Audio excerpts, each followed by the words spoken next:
question says, consider the reactions below and choose the false statement. So in an example like this, sometimes I think it's really helpful to kind of think about what's happening in the reactions first before looking at the answer choices.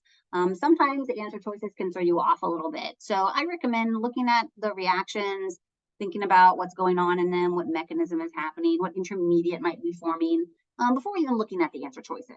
So let's go ahead and do that. For reaction number 1, our alpha carbons right here, it's a tertiary alpha carbon. Our reagent is methanol. Methanol is a weak base and a weak nucleophile.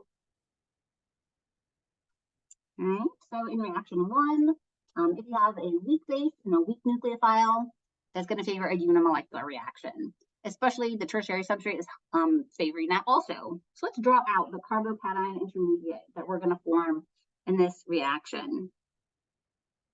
This is a tertiary plus resonance carbocation.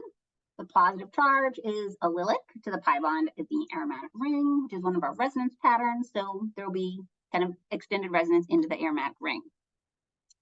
For reaction number 2, we have a tertiary alpha carbon and the same weak nucleophile slash weak base. All right, so this will also favor unimolecular processes. So things like SN1, E1. All right, and then the intermediate, the carbocation that will form in this case would be a tertiary carbocation. So not quite as stable as our tertiary plus resonance example from reaction 1. So we've given ourselves a lot of information to go off of. And so now I'm thinking, okay, let's take a look at what our answer choices are and see if we can narrow things down. So in choice A, it says both reactions proceed via a unimolecular reaction mechanism. And we know that that one is true because we decided that with a weak nucleophile, the unimolecular reactions are going to be favored. So we can even write it up here, SN1 slash E1 as well. So I know that answer choice A is true, and we're looking for false statements. So we're going to go past A, I'll cross it off, not in consideration. Okay, answer choice B, the activation barrier for the rate determining step will be larger for reaction 1. There's a lot going on in this statement. Okay, first off, we have to think, what is an activation barrier? That is when you have a reaction coordinate diagram and you're thinking about the height of the peak to kind of the bottom of the valley. So that's our activation barrier. This can give us an indication about how fast a reaction is going. The rate determining step for a unimolecular reaction is going to be carbocation formation. So that's the very first step in the mechanism. So that's when we're forming our 2 carbocations here. Which one will be larger? Which activation barrier will be larger? If we have a tertiary carbocation and then a tertiary plus resonance carbocation, we have to think about which one's more stable. So the tertiary plus resonance is overall more stable. So that means it'll have a smaller activation barrier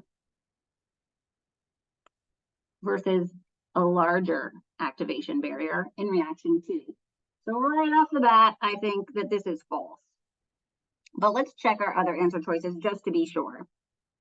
All right, next up we have C. The reagent for the reactions, methanol, is a weak nucleophile base. We said that that was also true. All right, next up, let's look at D. Both reaction 1 and reaction 2 can be termed solvolysis. So that's a definition. It means the solvent is also the nucleophile or the base. And that's true in this case. We could use methanol as our solvent also. Okay, and then answer choice E says the carbocation intermediate formed in reaction 1 will have resonance. So we already decided that was also true. So we double checked all the answer choices and we can cross off C, D, and E. And so the only one that here is going to be false is answer choice B, because when we think about the carbocations and which one is more stable overall, that's going to lead us to our answer. The tertiary plus resonance carbocation should have a smaller activation barrier compared to the tertiary alone carbocation.